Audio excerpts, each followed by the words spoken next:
അസ്സലാമു അലൈക്കും വറഹ്മത്തുള്ളാ. 5ാം ക്ലാസ്സിലെ ദുറൂസുൽ ഇഹ്സാനിലെ അദ്ദർസു സാബിഉ 7ാമത്തെ പാഠം അൽ ഹശ്ർ. എന്താണ് ഹശ്ർ? നമ്മളെ മരണാനന്തര ജീവിതം മഹ്ശറയിൽ ഒരുമിച്ച് കൂട്ടും. അതിനാണ് ഹശ്ർ എന്ന് പറയുന്നത്. നമുക്ക് പാഠഭാഗം കൂടുതൽ മനസ്സിലാക്കാം. വീഡിയോയിലേക്ക് കടക്കാം. ബിസ്മില്ലാഹിർ റഹ്മാനിർ റഹീം. ഈ ലോകം അവസാനിക്കുന്ന ഒരു ദിവസമുണ്ട്. അതിനുശേഷം അള്ളാഹു സർവജീവികളെയും ഒരു പുതിയ ലോകത്ത് ഒരുമിച്ച് കൂട്ടും. അതിനെക്കുറിച്ച് നമുക്ക് പഠിക്കാം.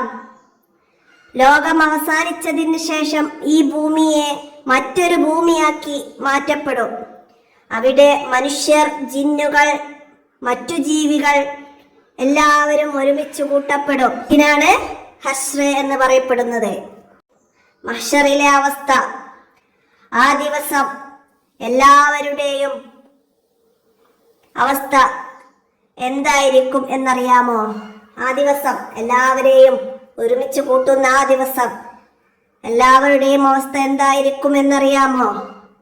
എല്ലാവരും പാതരും നഗ്നരും ചേലാകർമ്മം ചെയ്യപ്പെടാത്തവരുമായിരിക്കും. സത്യവിശ്വാസികൾ ചിലർ വാഹനങ്ങളിൽ വരും, ചിലർ നടന്നു വരും. സത്യവിശ്വാസികളിൽ ചിലർ വാഹനങ്ങളിൽ വരും, ചിലർ നടന്നു വരും. സത്യനിഷേധികൾ മുഖം കുത്തിയായിരിക്കും വരുന്നത്. പാദരക്ഷ, അതായത് ചെരുപ്പ് ധരിക്കാതെയും പിന്നെ നഗ്നരായിട്ടും ചേലാകർമ്മം ചെയ്യപ്പെടാത്തവരായിട്ടായിരിക്കും മഹ്ശറയിലേക്ക് വരുന്നത്. സത്യവിശ്വാസികൾ ചിലർ വാഹനത്തിൽ വരും, ചിലർ നടന്നിട്ട് വരും. എന്നാൽ സത്യനിഷേധികളെ മുഖം കുത്തിയായിരിക്കും വരുന്നത്. ആ ദിവസത്തെ ചൂട് നമുക്ക് സഹിക്കാൻ പോലും കഴിയില്ല. ആ മഹ്ശറയിലുള്ള ചൂട് നമുക്ക് സഹിക്കാൻ പോലും കഴിയില്ല. കത്തിജ്വലിക്കുന്ന സൂര്യൻ നമുക്ക് തലക്കു മീതെ ഒരു ചാൺ അകലം വളരെ അടുത്ത്. ചൂട് കാരണം ആളുകൾ വെന്ത് ഉരുകും. ചിലർ ഞെരിയാണി വരെയും, ചിലർ മുട്ടുവരെയും, ചിലർ അരക്കെട്ട് വരെയും, ചിലർ വായ വരെയും വിയർപ്പിലായിരിക്കും. ചിലർ പൂർണ്ണമായി വിയർപ്പിൽ മുങ്ങിപ്പോയിരിക്കും. അർശിന്റെ തണല്, അത്രയും വലിയ ചൂടിൽ ചില ഭാഗ്യവാന്മാർക്ക് അള്ളാഹുവിന്റെ അർശിന്റെ സിംഹാസനത്തിന്റെ തണൽ ലഭിക്കും. അള്ളാഹുവിന്റെ സിംഹാസനത്തിന്റെ തണല് ചില ഭാഗ്യവാന്മാർക്കാണ് അള്ളാഹുവിന്റെ സിംഹാസനത്തിന്റെ തണല് ലഭിക്കുന്നത്. ആ തണലിനാണ് അർശിന്റെ തണൽ എന്ന് പറയുന്നത്. ഈ ഭാഗ്യം കിട്ടുന്നവരിൽ അള്ളാഹു നമ്മളെയും ഉൾപ്പെടുത്തട്ടെ. ആമീൻ.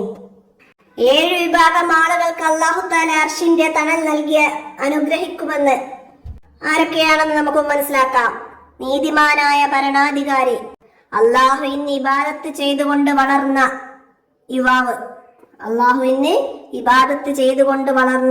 യുവാവ്, പള്ളിയിൽ നിന്ന് പുറത്തുപോയാൽ ഹൃദയം പള്ളിയുമായി ബന്ധപ്പെടുന്ന പുരുഷൻ, അള്ളാഹുവിന്റെ പ്രീതിയും സന്തോഷവും മാത്രം ലക്ഷ്യം വെച്ച് പരസ്പരം സ്നേഹിക്കുകയും കൂടുകയും പിരിയുകയും ചെയ്യുന്ന സുഹൃത്തുക്കൾ.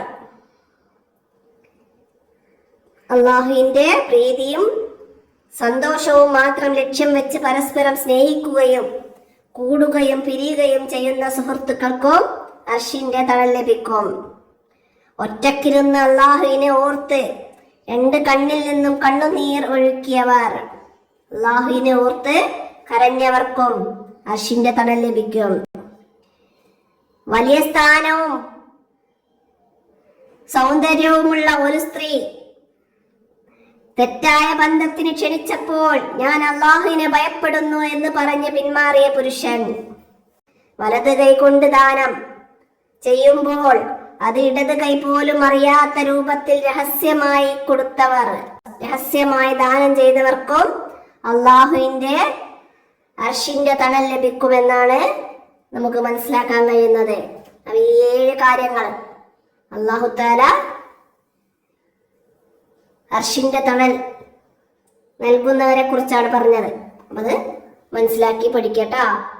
നമുക്ക് തദ്രിബാത്ത് നോക്കാം. തദ്രിബാത്തിൽ ഉത്തരം പറയാം. 1 ഹശ്ർ എന്ന് പറയുന്നത് എന്തിനാണ്? ലോകം അവസാനിച്ചതിന് ശേഷം ഈ ഭൂമിയെ മറ്റൊരു ഭൂമിയാക്കി മാറ്റപ്പെടും. അവിടെ മനുഷ്യർ, ജിന്നുകൾ, മറ്റു ജീവികൾ എല്ലാവരും ഒരുമിച്ച് കൂട്ടപ്പെടും. ഇതിനാണ് ഹശ്ർ എന്ന് പറയുന്നത്. ലോകം അവസാനിച്ച ശേഷം ഈ ഭൂമിയെ മറ്റൊരു ഭൂമിയാക്കി മാറ്റപ്പെടും. അവിടെ മനുഷ്യർ, ജിന്നുകൾ, മറ്റു ജീവികൾ എല്ലാവരെയും ഒരുമിച്ച് കൂട്ടപ്പെടും. ഇതിനാണ് ഹശ്ർ എന്ന് പറയുന്നത്. രണ്ടാമത്തെ ചോദ്യം, മഹ്ശറയിൽ ആളുകൾ വരുന്നത് എങ്ങനെയായിരിക്കും? എല്ലാവരും നഗ്നപാതരും നഗ്നരും ചേലാകർമ്മം ചെയ്യപ്പെടാത്തവരുമായിരിക്കും.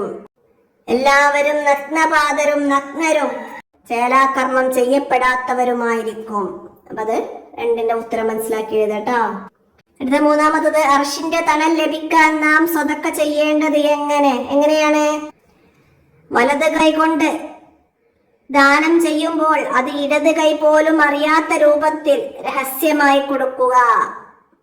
വലത് കൈ കൊണ്ട് ദാനം ചെയ്യുമ്പോൾ അത് ഇടത് കൈ പോലും അറിയാത്ത രൂപത്തിൽ രഹസ്യമായി കൊടുക്കുക. അതാണ് അർശിന്റെ തണൽ ലഭിക്കാൻ നാം സ്വതക്ക ചെയ്യേണ്ട രൂപം. മനസ്സിലാക്കിയിട്ട് എഴുതട്ടോ. അടുത്തത് വിശദമായി എഴുതാനാണ്. അർശിന്റെ തണൽ ലഭിക്കുന്ന 7 വിഭാഗം ആളുകളിൽ നിന്ന് 3 എണ്ണം എഴുതാനാണ്. 7 വിഭാഗം ആളുകൾ, അതിൽ നിന്ന് 3 എണ്ണം. നീതിമാനായ ഭരണാധികാരി, അള്ളാഹുവിനെ ഇബാദത്ത് ചെയ്തുകൊണ്ട് വളർന്നു വന്ന യുവാവ്, പള്ളിയിൽ നിന്ന് പുറത്തു പോയാൽ ഹൃദയം പള്ളിയുമായി ബന്ധപ്പെടുന്ന പുരുഷൻ. അപ്പൊ ഇങ്ങനെ നമുക്കവിടെ 3 എണ്ണം എഴുതാം. 7 എണ്ണം ഇവിടെ പറയുന്നുണ്ട്. മനസ്സിലാക്കി പഠിക്കണം കേട്ടോ. ഇനി ഉസ്താദിനോട് ചോദിച്ചറിയാം, മഹ്ശറാ ദിനത്തിലെ കഠിനതകളിൽ നിന്ന് രക്ഷ നേടാൻ നമുക്ക് എന്തൊക്കെ ചെയ്യാം? മഹ്ശറയിലെ ഭയാനകതയിൽ നിന്ന് രക്ഷ നേടാൻ നീതിമാനായ ഭരണാധികാരിയാവുക, ജനങ്ങളോട് നീതിയും കരുണയും കാണിക്കുക, അള്ളാഹുവുമായിട്ട് ആത്മബന്ധം പുലർത്തി വളർന്ന് വരിക, പള്ളിയുമായി ബന്ധപ്പെട്ട് സ്നേഹബന്ധം പുലർത്തുന്നവരാകുക, അള്ളാഹുവിന്റെ പ്രീതിക്ക് മാത്രം പരസ്പരം സ്നേഹിക്കുക,